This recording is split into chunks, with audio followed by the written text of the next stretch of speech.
नमस्कार, public news देख रहे हैं। मुर्शिदाबाद में बाबरी मस्जिद की नींव रखने वाले तृणमूल कांग्रेस से निलंबित होने के बाद सुर्खियों में आए हुमायूं कबीर ने अपनी नई राजनीतिक पार्टी का ऐलान कर दिया है। जनता उन्नयन पार्टी नाम रखा गया है। बता दें कि आपको कि उन्नयन का मतलब विकास होता है और हुमायूं कबीर यह कह रहे हैं कि वो अब जनता का विकास करेंगे और ममता बनर्जी के लिए इसे बहुत बड़ा झटका माना जा रहा है। आज औपचारिक रूप से पार्टी का ऐलान कर दिया गया। हुमायूं कबीर ने तृणमूल और भाजपा के विरोधियों से अपील की कि वे एकजुट हो और अगले साल होने वाले विधानसभा चुनाव में बंगाल में ममता बनर्जी की तृणमूल कांग्रेस सरकार को हटाने के लिए गठबंधन में चुनाव लड़े। हालांकि उनसे पहले बंगाल की सियासत में दो पीरजादा की राजनीति में एंट्री हो चुकी है।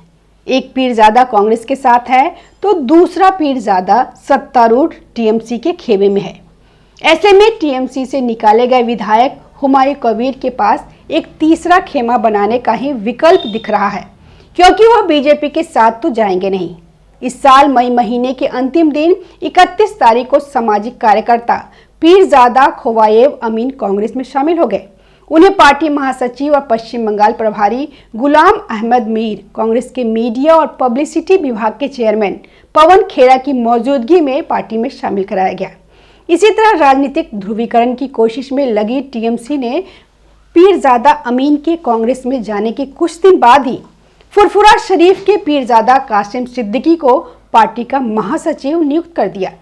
इस कोशिश को सीएम ममता की ओर से बीजेपी के ध्रुवीकरण की कोशिशों को देखते हुए मुस्लिम वोट बैंक को मजबूत करने और इंडियन सेक्युलर फ्रंट आईएसएफ के बढ़ते असर का मुकाबला करने के अहम रणनीतिक कदम के रूप में देखा गया। वहीं आज हुमायूं कबीर की सभा में भारी संख्या में भीड़ भी नजर आई और बताया जा रहा है कि हुमायूं कबीर दो जगह से विधानसभा चुनाव लड़ेंगे, बलगांडा और रेजी नगर से। यह ममता बनर्जी के लिए बड़ा झटका साबित हो सकता है। मुस्लिम लीग जैसी मानसिकता वाली राजनीति फिर से शुरू हो गई है। बॉर्डर के उस पार बांग्लादेश में जिस तरह से हिंदुओं को काटा जा रहा है, मार के भगाया जा रहा है, यह जो खेल खेला जा रहा है, यह कितना बड़ा डेंजरस है। वहां कल मोहन भागवत जो भी थे, उनसे भी पूछा गया कि आप इसके बारे में क्या कहना चाहते हैं। उन्होंने यह कहा कि किसी के लिए ठीक नहीं है, यह देश विरोधी काम है। ये बाबरी मस्जिद के नाम पे लोगों को जिस तरह से मोबिलाइज किया गया, अभी तो वहाँ कोई मस्जिद नहीं, लेकिन हर जुम्मे के दिन वहाँ पे लाखों लोग आ जा रहे हैं। और सबसे बड़ी बात जो नोट करने वाली है कि वहाँ सिर्फ मुर्शिदाबाद ही नहीं, पूरे पश्चिम बंगाल, झारखंड और बिहार से भी यह मुस्लिम समुदाय के लोग वहाँ ईंट लेकर के वहाँ जुम्मे की नमाज करने के लिए जा रहे हैं। तो इसका मतलब यह है कि हुमायूं कबीर जो मुसलमान को धर्म के नाम पे मोबिलाइज करना की कोशिश कर रहे थे, उसमें वो कामयाब हुए। लेकिन आगे किस तरह से और कामयाब होंगे, क्योंकि राजनीतिक पार्टी का ऐलान करना और मंच में अधिकतर लोग मुस्लिम चेहरे ही नजर आ रहे हैं। तो क्या मुस्लिमों का इनको समर्थन मिल जाएगा, जिनका वो टारगेट बना के रख ले रहे हैं। देखिए, ये जो पूरा खेल खेला जा रहा है, पिछली बार फुरफुरा शरीफ और साथ ही साथ ओवैसी ने मिलकर चुनाव लड़े, लेकिन उनको यह डिक्लेयर कर दिया कि भाई ये बीजेपी का आदमी है। बीजेपी की बी टीम या मुसलमानों को यह बहुत सारी बड़ी बड़ी बात है और उन लोगों को उस तरह से वोट नहीं मिला जिस तरह का वोट ओवैसी को बिहार के सीमांचल में मिल गया। अभी जो ताज़ा यह नया जो एक्सपेरिमेंट हुआ है, यह लगातार 2 बार ओवैसी ने एक स्ट्रेटजी बिहार में दिखाई कि जहां जहां मुस्लिम पॉपुलेशन ज़्यादा 30% से ज़्यादा, 40% से ज़्यादा, वहां आप अकेले होकर के सिर्फ मुसलमानों के नाम पे चुनाव जीत सकते हैं। ये 2 बार करके दिखाया। और इसीलिए जो मुर्शिदाबाद है, मुर्शिदाबाद के डेमोग्राफी को आप समझिए। वहाँ जो आंकड़े तो बताते हैं कि 2011 के आंकड़े बताते हैं कि यहाँ पे 68% है लोग, लेकिन जो ग्राउंड में भी जो लोग मौजूद हैं वो ये कहते हैं कि कम से कम 78% मुसलमान हैं। मुर्शिदाबाद के बगल में मालदा भी है, 24 परगना भी है, नादिया भी है, दिनाजपुर भी है। ये सारा पूरा का पूरा ये बेल्ट बताता है। तो वहाँ पे 40% से ज़्यादा मुसलमान, कई कॉन्स्टिट्यूशन में 50% से ज़्यादा मुसलमान हैं। तो इस तरीके से करीब 100 कॉन्स्टिट्यूंसी है कि जहां मुसलमान अकेले अपने दम पे चुनाव जीत सकता है। और कुल मिलाकर के पूरे बंगाल के अंदर 294 सीट में 160 सीटें ऐसी है जहां मुसलमान 25% से ज़्यादा है।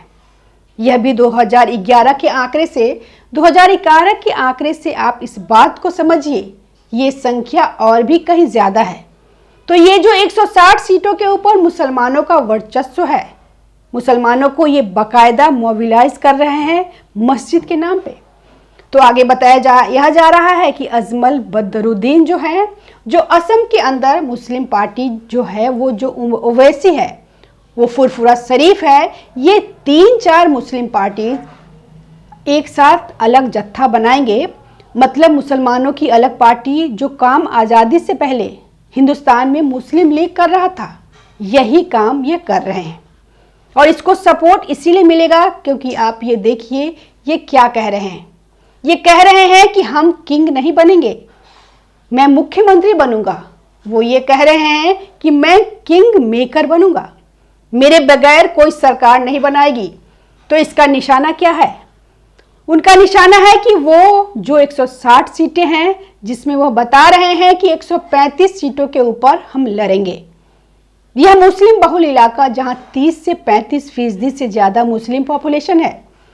तो वहां वे ये कह रहे हैं कि ठीक वही बिहार वाले फॉर्मूले पे जैसे ओवैसी जीत गए, उसी तरीके से वो यहाँ पर चुनाव जीतेंगे और 30 से 40 सीटें उनको आ जाएगी। तो ममता बनर्जी की 30 से 40 सीटें नीचे हो जाएगी, भारतीय जनता पार्टी की भी सीटें बढ़ेगी और एक हंग किस्म की असेंबली बन जाएगी। फिर हम किंग मेकर होंगे। खबरें और चर्चा भी चल रही है कि अचानक से इस तरह से बाहर आना, और क्योंकि पहले हुमायूं कबीर को कोई नहीं जानता था, कोई पहचानता नहीं था, लेकिन अब इस तरह से अब वो रैलियां कर रहा है, बड़ी बड़ी रैलियां कर रहे हैं। पार्टी का भी ऐलान कर दिया गया, कहां कहां से चुनाव लड़ना है वो भी बता दिया गया। बाबरी मस्जिद को लेकर भी इतना हंगामा है कि क्या हुमायूं कबीर को कोई बैकअप से सपोर्ट कर रहा है। देखिए, जो लोग बंगाल की राजनीति को नहीं जानते उनके लिए अननोन नाम होगा हुमायूं कबीर, लेकिन हुमायूं कबीर टीएमसी के बड़े ही प्रमुख नेताओं में से थे। ये मुस्लिम लीडर के रूप में अपने आप को सबसे बड़ा लीडर साबित करना चाह रहे थे, लेकिन ममता बनर्जी का जो अपना इनर सर्किल है, उसमें जो फराद हाकिम नाम का एक लीडर है, जो कोलकाता म्यूनिसिपैलिटी का जो है वो चीफ भी है, वो टीएमसी के अंदर मुसलमानों का सबसे बड़ा लीडर है। और इन दोनों के बीच यह जो आपस में जो झगड़ा है, तो उसने यह पूरा खेल खेला और जिस हिसाब से उसने जो मुद्दा उठाया बाबरी मस्जिद का, अब तो इसे किसी भी बैकिंग की भी जरूरत नहीं है। जिस हिसाब से करोड़ों करोड़ रुपए वहां फंडिंग आ रही है, जिस तरीके से इसने बाबरी और इमोशंस का जो है, इसने मुसलमानों को जो बकायदा अपनी ओर खींचा है, उसके बाद तो अब इसकी बैकिंग की जरूरत नहीं है। तो अब ममता बनर्जी को यह सोचना पड़ेगा कि इनके गढ़ में यह जो सेंधमारी होगी उससे कैसे बचना है।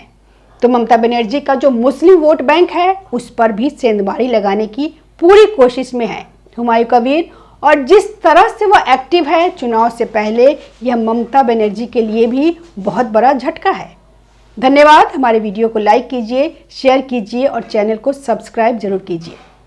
ताज़ा खबरों से जुड़े रहने के लिए हमारे चैनल को सब्सक्राइब करें और बेल आइकन को दबाना ना भूलें, ताकि हर खबर की नोटिफिकेशन आपको मिलती रहे।